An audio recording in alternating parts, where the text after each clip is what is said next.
A eliminação do Botafogo na Libertadores virou um vexame e expôs um caos enorme nos bastidores do clube sob o comando do John Textor. Enquanto isso, no Santos, o técnico Vojvoda tá seriamente ameaçado depois de mais uma atuação ruim do time. E a diretoria pode tomar uma decisão já nas próximas horas, tá? No Corinthians, a situação do Memphis Depay também virou assunto urgente por causa de uma dívida milionária, enquanto novos reforços já começam a aparecer no elenco. E ainda tem polêmica internacional, desabafo do Neymar, o Gabigol tentando voltar à seleção e até investigação envolvendo o Rodri na Inglaterra. Isso e muito mais você vai ver aqui no News Sport Clubes de hoje.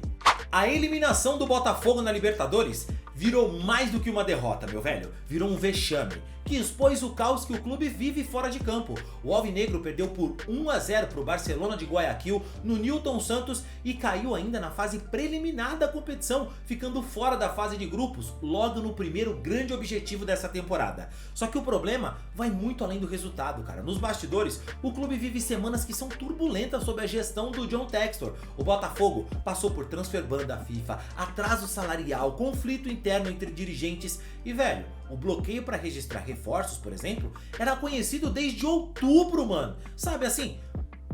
Só foi resolvido em fevereiro. O resultado é isso. Jogadores importantes nem puderam ser inscritos na Libertadores. Dentro de campo, o reflexo apareceu, a gente viu o que estava acontecendo. O time entrou pressionado, sofreu um gol logo no início, depois da falha do goleiro Léo Link, e depois ainda mostrou um futebol pobre de ideias, baseado quase só em cruzamento desesperado para a área. Então assim, a própria declaração do Alex Telles, um desabafo ali depois da partida, deixou claro que o problema não tá só nos jogadores. No fim das contas, cara, o Botafogo começa o ano eliminado da principal competição do continente e com um ambiente completamente conturbado. Agora, a gente vai saber como é que o clube vai reagir ao restante da temporada com o Brasileirão, Copa do Brasil e a Sul-Americana pela frente. Mas a verdade é que o torcedor do Botafogo, cara, olha, praticamente já jogou as toalhas, viu? Mas eu vou explicar melhor pra você tudo isso, a gente vai falar disso, vai falar também aqui sobre a situação do Santos, desabafo do Neymar e muito mais. Mas antes, cara, se você ainda não faz parte do News Sport Clube, é o seguinte, preencha sua vaga agora, se inscreve aqui que eu quero você jogando comigo nesse time aqui, beleza? Então, se inscreve no canal, dá um like no vídeo e vamos embora pras notícias.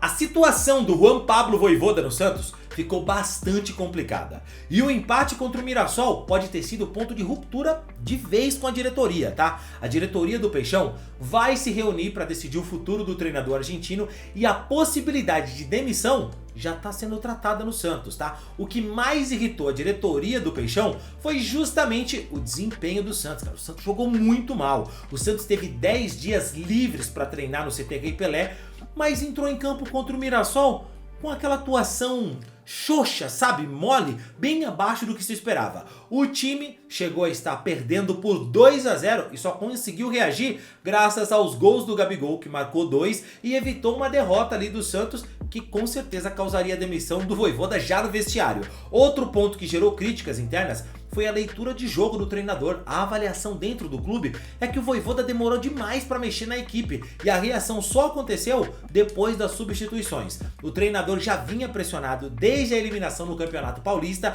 e a vitória contra o Vasco tinha dado uma pequena sobrevida para ele, mas agora a pressão volta com força. Parte da diretoria do Santos e também dos conselheiros já defende uma troca imediata no comando técnico da equipe, enquanto a outra ala acredita numa nova mudança no meio da temporada e que isso pode gerar ainda mais instabilidade para o clube. A decisão vai sair já nas próximas horas, talvez ele dure até o clássico contra o Corinthians no final de semana, mas vamos ser sinceros, se perder em casa o clássico, meu irmão, duvido muito que o Vojvoda continue, tá?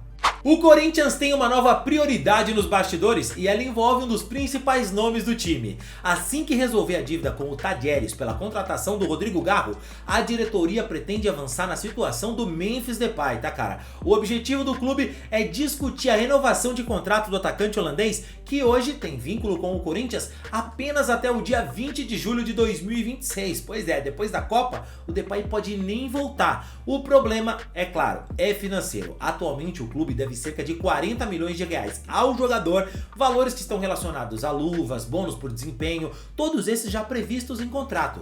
O Memphis, por enquanto, tem demonstrado compreensão com a situação financeira do Corinthians e ele está aguardando justamente a resolução desse impasse aí com o Tadieres para que as conversas avancem. Enquanto isso, a diretoria também busca empresas que possam ajudar a bancar parte do salário do atacante, algo parecido com o que já acontece hoje. Mesmo com esse cenário que é complicado, o próprio Memphis tem sinalizado interesse em continuar no clube. O jogador se adaptou ao Brasil, criou identificação com o Corinthians, a torcida adora o cara e ele estaria disposto até rever algumas cláusulas do seu contrato. Mas para isso, o projeto esportivo também vai pesar. A ideia do atacante é permanecer em um time competitivo com ambição de disputar títulos, ou seja, antes de falar em renovação, o Corinthians precisa primeiro resolver a conta que já está em aberto com o jogador.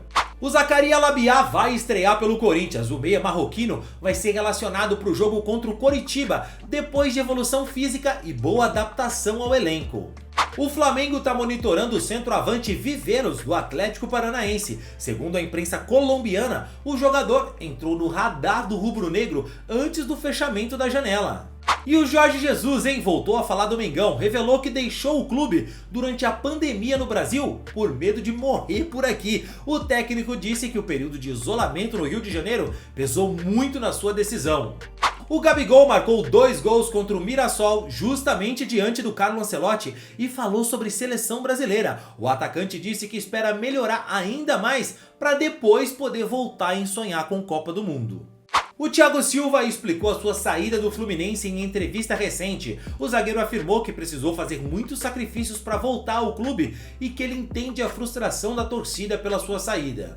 Meu irmão, uma declaração forte do governo do Irã colocou em dúvida a participação da seleção na próxima Copa do Mundo. O ministro dos esportes no país, o Ahmad Doyamali, afirmou que a equipe pode desistir de disputar o Mundial de 2026 por causa do cenário de guerra vivido pelo país, tá? Segundo ele, os conflitos recentes e as mortes registradas nos últimos meses tornaram inviável a participação da seleção no torneio. De acordo com o ministro, o país enfrentou 2 guerras em menos de um ano, com milhares de cidadãos mortos e nesse contexto não haveria condições de disputar a competição. A declaração aconteceu justamente um dia depois do presidente da FIFA, o Gianni Infantino, se reunir com o presidente dos Estados Unidos, o Donald Trump, e afirmar que a seleção iraniana seria bem-vinda para jogar o Mundial no território americano.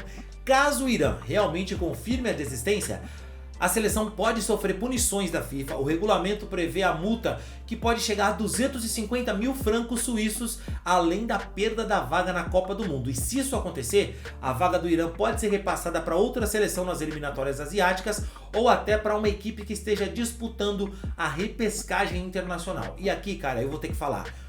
O Gianni Infantino falou sobre o futebol servir para unir as pessoas, unir o mundo, e eu concordo muito com isso. Acho que o mundo devia ser mais unido. A gente nunca é a favor de guerra alguma, mas é preciso dizer, né, cara, não tem clima para se pensar em futebol com o país em guerra, não é verdade? Nesse cenário, eu imagino até que a FIFA podia pensar em outras coisas maiores, em qualquer país envolvido em guerra não fazer parte da Copa do Mundo. Penso dessa maneira, assim como aconteceu com a Rússia, mas enfim, quem sou eu para dizer alguma coisa? Um caso curioso e até polêmico envolvendo um dos principais jogadores do Manchester City está sendo investigado lá na Inglaterra, tá? O volante Rodri foi denunciado pelos vizinhos após ser acusado de usar drones de maneira indevida no prédio onde ele mora, em Manchester. Segundo os relatos publicados pela imprensa inglesa, moradores afirmam que o drone do jogador estaria sobrevoando janelas e varandas de outros apartamentos, o que teria gerado uma preocupação com invasão de privacidade. Um dos vizinhos chegou a dizer que a esposa ficou bastante nervosa com a situação, já que uma das vantagens de morar em um andar alto seria justamente a privacidade, e o Rodri parece que não estava respeitando muito isso. Algo que teria sido quebrado com os voos desse drone seria justamente a paz dos moradores. Em outro relato, os moradores disseram que viram uma luz verde piscando do lado de fora da janela durante a noite, antes do equipamento retornar para a varanda do Rodri, né? Isso aconteceu, claro, o Rodri mora no último andar do prédio, né, na cobertura, então ele tá fazendo voo ali para baixo, que é simplesmente uma loucura, né, cara? A reclamação já começa a circular até em grupos de WhatsApp dos moradores do condomínio, e algumas fotos do jogador pilotando o drone também foram divulgadas ali. E agora a polícia de Manchester está investigando o caso. Na Inglaterra, o uso de drones, é bom dizer, tem regras muito claras, tá? Os pilotos precisam respeitar a privacidade das pessoas e também precisam registrar na autoridade da aviação civil antes de operar a maioria desses equipamentos. Então assim, cara, olha esse Rodri aí, hein? Que exemplo, hein? Esse é o bola de ouro de vocês? Esse é o tão exemplar? O Rodri, o estudado, o educado? Pois é, né? Bisbilhotando a vida dos outros. Eu imagino como essa mulher se assustou, o que ela tava fazendo lá no alto, tranquila, quando ela viu esse drone, por que ela se assustou? Pois é, cara, olha esse Rodri aí, ó. Esse é o ídolo de vocês?